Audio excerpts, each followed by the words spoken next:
Welcome to the next module of the Influencers Project. The aim of these short digital resources is to help you to develop your digital and social media literacy. In this lesson, you will have a chance to broaden and systematize your knowledge about copyright and credit attribution.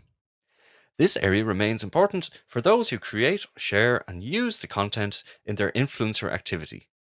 Despite its legal connotations, it is quite easy to be fair on the internet knowing basics of the copyright.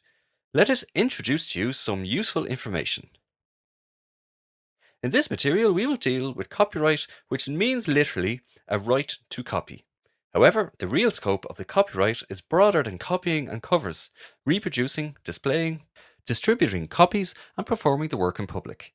The main objective of copyright is to protect the creative work of authors to ensure their economic right to receive revenue and their moral right to authorship, to attribute the work to them as creators. One of the first questions that we will discuss is what kind of work can be protected by copyright? This can actually differ in national laws, but in general, copyright protects original works in tangible or intangible form, including literary, musical, video, visual, dramatic, and artistic works such as different genres of literature, movies, songs, software, and designs. Copyright does not protect ideas, facts, individual words or short phrases, methods, or processes. If so, can you, as the influencer, be a copyright owner? If you create an original and creative work fixed in a tangible form, the answer is yes. A copyright automatically goes to someone who creates the content. You do not need to apply for it, and the work doesn't need to include a copyright symbol. The moment you fix your work, for instance, save it as a file on your computer or phone, is the moment when the copyright protection starts.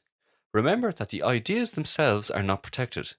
If you describe in detail what you plan to write, if you simply sing the song idea you have in mind to another person and this person uses it without your permission, it will be really hard to prove your authorship because unfixed works is not subject to copyright.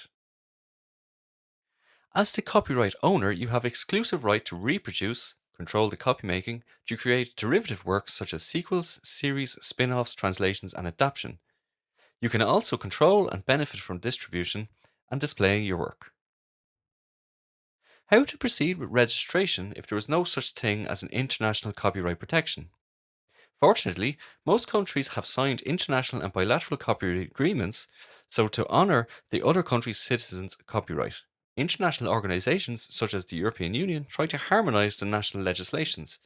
If you want to register your work, search credible national sources where you can find a copyright office or a professional federation to complete the application. The last question that we want to explore with you in this resource is copyright in the era of social media and the internet. The first thing you should do as a prospective influencer is to carefully read the legal terms of any platform where you want to upload your files, including online graphic design platforms and published content. Check what the platform can do with the things you post and what the platform's requirements are regarding posted content. If you are already registered, that means that you have accepted the terms of use. You can still look for the copyright policy of the platform and check if each point is clear to you. If not, you can find guidelines, manuals, and frequently asked questions that will help you to understand the policy. What is important is the fact that when you post your work, you may grant a platform the license to use your content.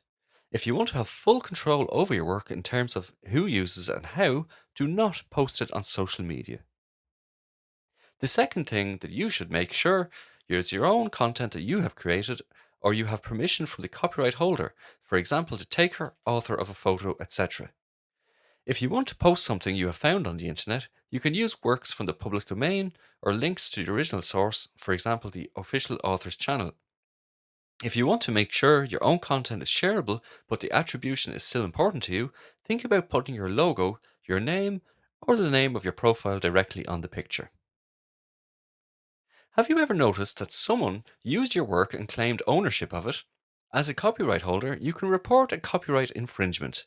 If the situation occurred on social media, you can complete a report or contact the assigned authority. The portal or application will look at your query and investigate your report. If your rights were in fact infringed, the content might be deleted.